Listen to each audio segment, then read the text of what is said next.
قلبي بيدق 3 دقات.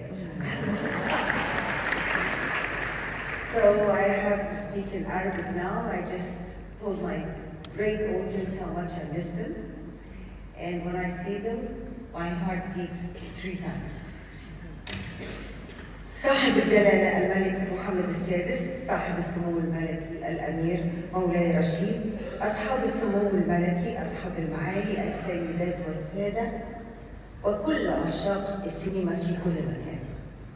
أنا النهارده في غاية السعادة والفخر إني موجودة معاكم في مراكش، البلد المغرب الحبيب. أنا في غاية السعادة والفخر علشان أنا في بلد بتلم كل الناس اللي بيحبوا السينما. اسمحوا لي إني أعبر عن خالص الشكر والتقدير والامتنان لجلالة الملك محمد السادس ولصاحب السمو الملكي الأمير مولاي رشيد على نجاح هذا المهرجان العظيم. مراكش أو زي ما انتوا بتقولوا مراكش.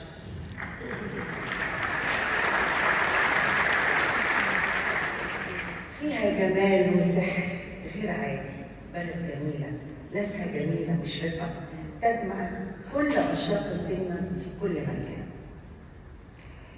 بتلهم العقول والأرواح العاشقة للسينما، وزي ما شفنا ضيوف المهرجان النهارده جايين من كل أنحاء العالم، من كوريا الجنوبية، كندا، فرنسا، إيران، برازيل، أرجنتين، أمريكا، من كل حتة، من كل دولة في العالم موجودين النهارده ومشرفين المهرجان.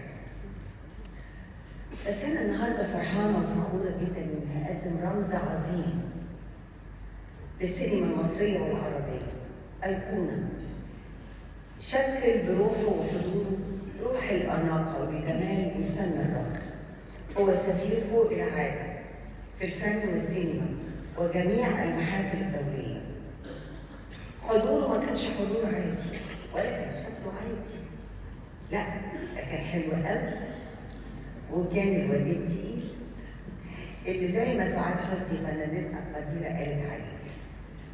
هو صديقي وزميلي العزيز، وعلى فكرة كاتم أسراري.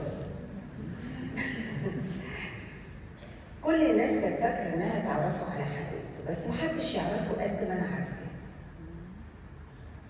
السنة اللي فاتت الراجل الوسيم القوي الجميل ده مر بظروف صعبة جدا جدا، بس أنا شفت قوة فيه غير القوة اللي احنا عارفينها، قوة من نوع آخر محدش يعرفه زي ما أنا عارفاه. لكن كان بيستعد المهرجان بالقاهرة السينمائي الدولي، وساعتها فقد أخوه الراحل العظيم مصطفى فهمي.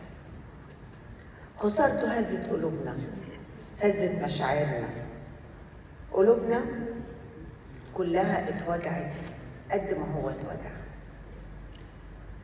بس الألم اللي أنا شفته في عينيه ما كانش طبيعي. أنا شفته بيكمل شغله، ما بطلش شغل، وقف أكتر من 3 ساعات في عزاء أخوه بكل كرامة وهدوء ورقي، بس كان مليان ألم. ده كان درس كبير قوي هو علمه لنا. تخطى كل التحديات، أصبح رمز للجمال والقوة، وعدى كل الحدود. أنا اتشرفت وشرفت إن أنا اشتغلت معاه في أفلام كتير جدا ونجحت الحمد لله. هو مش أول مرة يحضر مهرجان مراكش، هو حضر في أولى دوراته أو يمكن أول دورة، بس النهارده بيتم تكريمه في هذه الدورة 22 في وسط أهله وناسه وشعبه وجمهوره في المغرب الحبيب. ضحكنا سوا، حزننا سوا، فرحنا سوا. اسمحوا لي أقدم الأسطورة والأخ والصديق والزميل، مصدر فخر لينا كلنا، حسين فهمي.